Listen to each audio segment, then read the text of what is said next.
with you the time that I have, I noticed that you do something. You correct me if I'm wrong with the terminologies. That you more or less have honored certain victims of brutality, police brutality, and also crime-related issues, Yeah. particularly focused in the black community. Could you tell us a little bit about that, of what you're doing and why you chose to take that avenue of healing? Okay. In all honesty, and prayerfully, well, actually, don't try to take it. You know what I'm saying? Because you either rock with it or you don't. It don't really don't matter. But here's the case in point. Um, I got my DBA for nonprofit organization, and I call it Just Us for Peace Foundation. Now, the justice, instead of justice, just like ice, Right. it is just us. The point and concept, the things that happen. Prime example, like with the incident. I hate to keep bringing it up. Lil Ronnie and his daughter. When that happened, some people would say, "Oh, the police took this long." Well, they did their job, and the people thereafter helped them do the job. That's how smart they are. Leave your ID in the car, in some Rob's car. But let me leave that alone. Anyway, Right. the purpose, my overall goal is to counter the trauma from the tragedies of senseless violence. We started off and focused on the gun violence because that is the thing that is going on in the Metroplex. You know what I'm saying? I paid attention to a lot of things. I've seen one brother or sister get shot and killed in Dallas, and talking about the very next day, two people shot and killed in Fort Worth, and then three more people over here in Dallas. I remember, I'll never forget, it was a club, uh, shooting occurred. Dude got on video. He's like, "Hey man, there's your people over here laying. Whose people is this laying over here?" I'm like, "Wow, really, fam?" Ooh, man. But see, the technology of today has made us more insensitive to what's going on as far as the violence. Because now, I have to bring this up because you brought up Brother Charles. Like I say, even when I say it might come off like I'm not upset about anything he says, but I don't, because I know that's him. I never had a problem with that. I had a problem with you prefer not to use profanity. Go ahead, speak. I mean, okay. Speak aloud. Okay, I'll put it like this. I have a problem with people on somebody's job. If you pay attention to what he's saying, I heard what he said. But what is my goal, aim, and job is about the kids, babies, children, baby, innocent baby, 5 years old, murdered.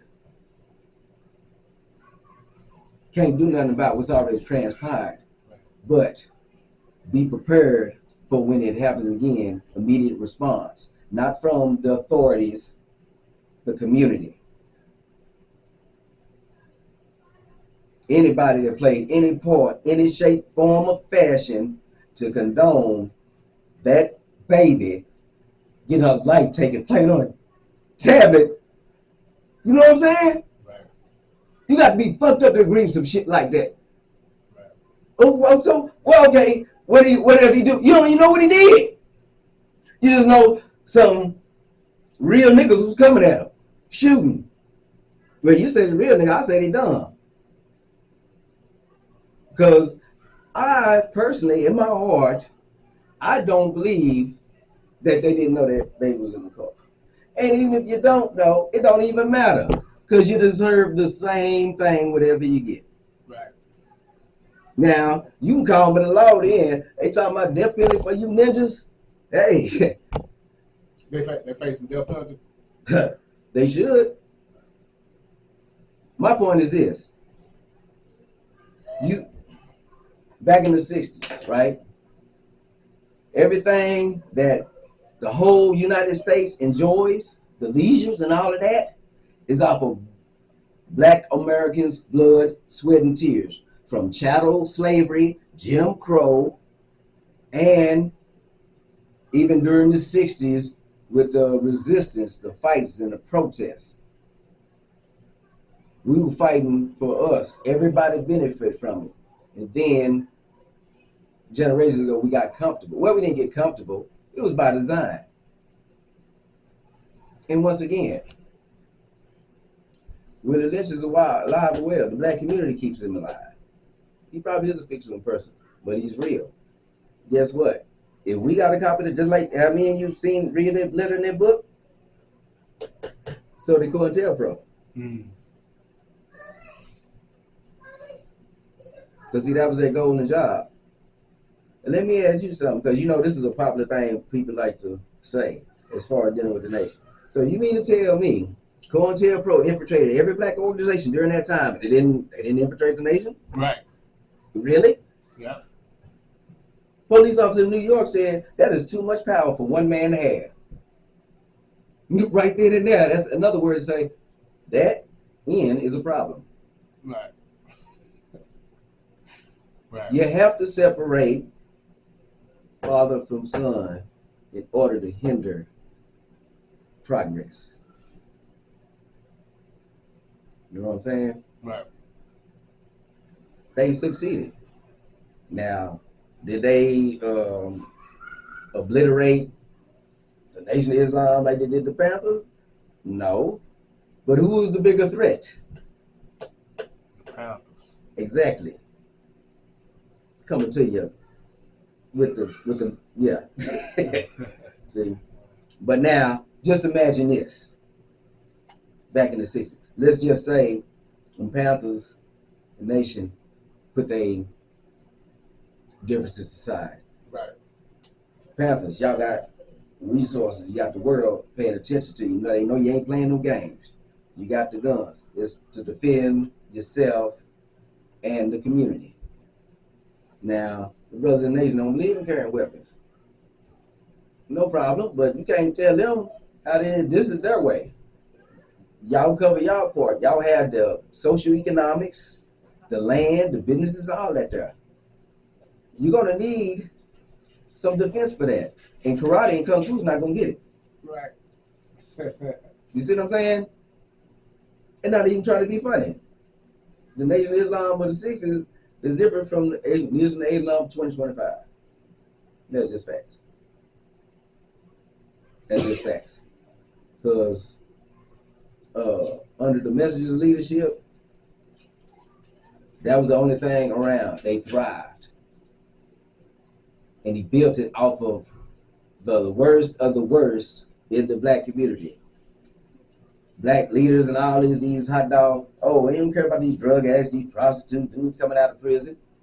But Elijah did. If somebody picked me up like that, I can't stab him in the back.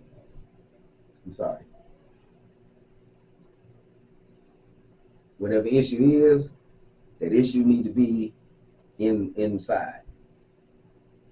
Because when it comes outside, you're already lost.